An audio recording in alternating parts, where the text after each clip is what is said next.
kung sino-sinong gusto nyong kasuhan, lalabas at lalabas, kailangan may 16. Hello mga kamanay, good evening mga gabi. Naana po rin inyong manay Gina og naatay video nga i-share no ato ang paminawon kung unsay iyang opinion about sa impeachment ni BP Sara. Si Professor Malu Tikia isa ka professional political analyst. Atong paminawon diara. Tandaan natin yan, ang saligang batas, ang sinabi of all senators. So 24 po yan, kahit alsin nyo yung mga ayaw nyong pabotohin, yung mga kung sino-sinong gusto nyong kasuhan, lalabas at lalabas, kailangan may 16. At pag minenos mo ng minenos ang total na 24, ay talagang hindi ka makaka-16.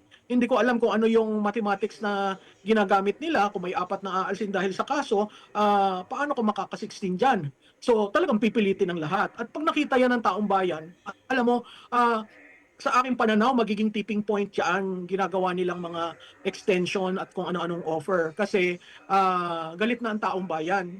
Mas lalo yung ginagalit dahil isang tao lang talaga ang pleno-project nyo sa nakaraan na 4 na taon.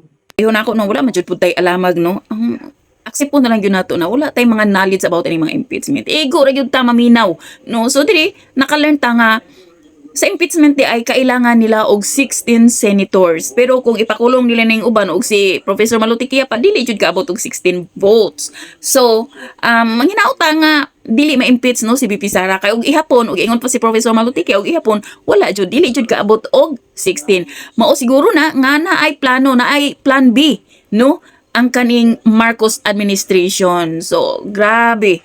No, kailangan jud nilang maghimo og mga paraan nga ma-impeach si BP Sara. So sad. So, mahinaw ta nga dili ma-impeach. Kato lang, bye.